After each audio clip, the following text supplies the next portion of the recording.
What do you think? I think we're dead meat. Real dead meat.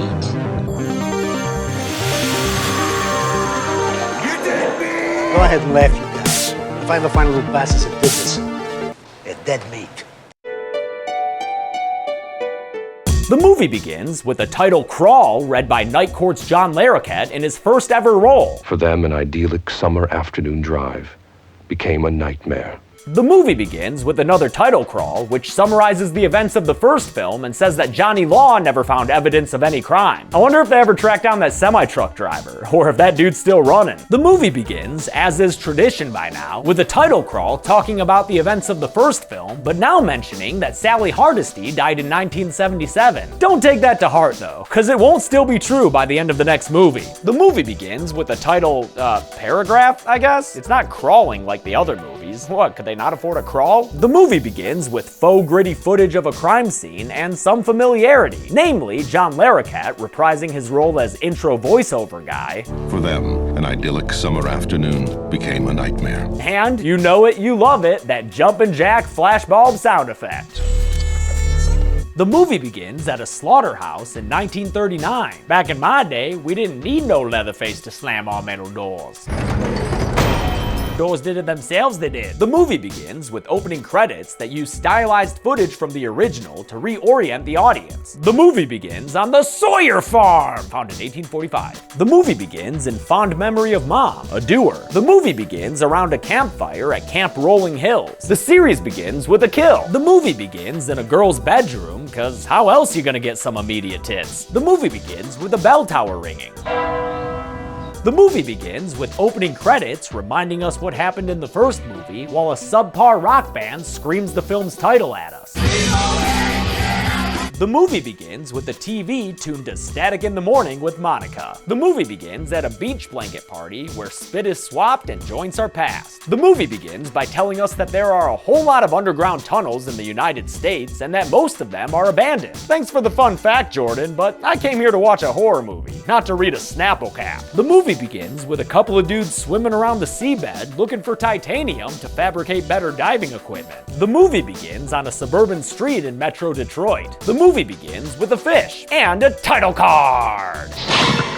Yo, did that shitty looking thing just fucking chomp at me? Get out of here, title card. Go suck some fish heads, why don't ya? The movie begins with a kid who's scared of getting a booster shot at school. I'm not scared. Well, maybe you should be, kid. Scared of that title card. The movie begins with Ellen Brody cooking dinner with her youngest son, Sean. The movie begins with some soundless production company cards before the silence is broken up by a title card. Thought I heard you calling my name now. The movie begins with a thundery, rainy title card. The movie begins with a news report marking the 1-year anniversary of Flight 180's explosion. The movie begins at an amusement park where the future looks to include a title card. The movie begins with a pretty cool song by Shinedown.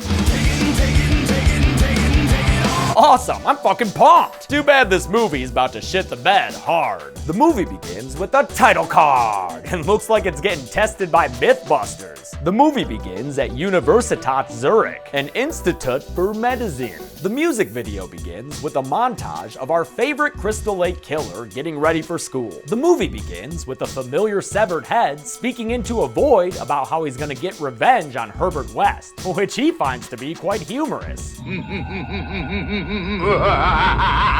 The movie begins at a backyard campout with 2 crappy kid actors. My grandma said the soul is in the eyes. The soul is an invention of primitive witch doctors.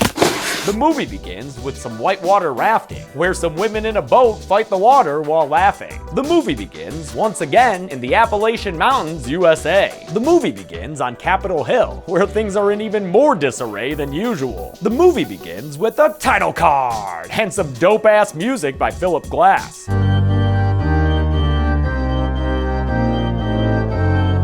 The movie begins with the title card, followed by Ralph Ineson throwing us into the deep end with his dialogue. What went we out into this wilderness to find? Well, we went out to find. Wait, what? The movie begins with another open-mouth mural of Candyman. The movie begins with gliding shots filmed in Montana's Glacier National Park, while The Shining's main title theme plays.